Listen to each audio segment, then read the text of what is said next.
About Lou. Lou came across from India in April 1969.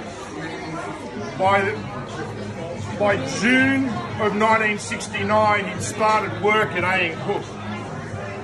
And since 1969, Lou's been with us, which has been 53 years of long service. During those years, Lou started off as an apprentice fitter and turner, and I first met Lou when I started in 1982. Lou went from being an apprentice fitter and turner into the quality department, and in the year 2000, went out on his own, left our company just as we moved into a new factory, which we were very disappointed to hear at the time, but 3 months later we got him back. And he's been with us ever since. And I think, Lou, it's very important for you to see that there's more people here for your retirement party than we've ever had for a Christmas party in the history of the company. I think that shows the respect that people have for you in the time you spent with us. I don't think anyone around here has ever had an angry word with you, and I don't think you've had an angry word with anyone that I know of.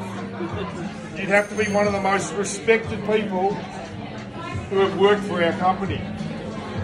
You've gone through, I'm number 4 managing director, so there's been 4 managing directors. I tried to work out the numbers of people who have been and gone. There's been nearly 120 people who have been and gone since Lou started at A & Cook. And a lot of those people were good friends of Lou's and of mine. And one I will point out was probably Ronnie Sinclair. Ronnie Sinclair, everyone might know Ronnie Sinclair's younger son, Ronnie Jr. Ronnie and Lou were really good friends, and we lost Ronnie to cancer, and Ron and Lou were really good mates. We used to spend a lot of time together, and I especially remember during my apprenticeship years, Lou taught me how to go out and drink. And in those years during my apprenticeship, Lou used to take us out a lot. We used to go out and party, and in those days we had probably nearly 90 to 100 people work for A & Cook back in those days. We had a really big crew, and as you can imagine, the machinery wasn't like it is today, so it was more manual. So we had a lot of people, and I think the tool room itself, we had probably 15 to 20 people. So Lou had organised a lot of social events on the weekends, and certainly got us into a lot of trouble over those years. Part way through, then the Harp Hotel did a major renovation and put in poker machines, which we didn't really have poker machines in Australia at that point in time. You had to go up to the Murray to get the poker machines.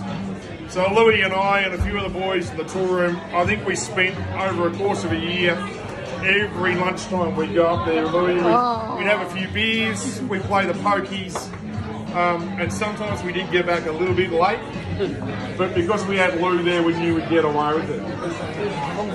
Lou, you've been a good mate to all of us. You've always helped us out. It's really important for everyone here to understand that back in the late 1980s, when tariffs were restricted against the car industry, and then we had the Button Plan come in, we no longer had the protection. We became a global business at that point in time. Louis was very instrumental in getting us our Q1 status with Ford Motor Company back in those days. And in those days, if you didn't get your quality standards, you were out of business. And that's continued on to TS 16949. And I think you've really shown us how quality is such an important part of our business. It's what separates us from our competitors, and without your knowledge and assistance along the way, we wouldn't have got there. So I'd like everyone to raise their glasses to Lou, a magical employee who we will miss dearly. To Lou.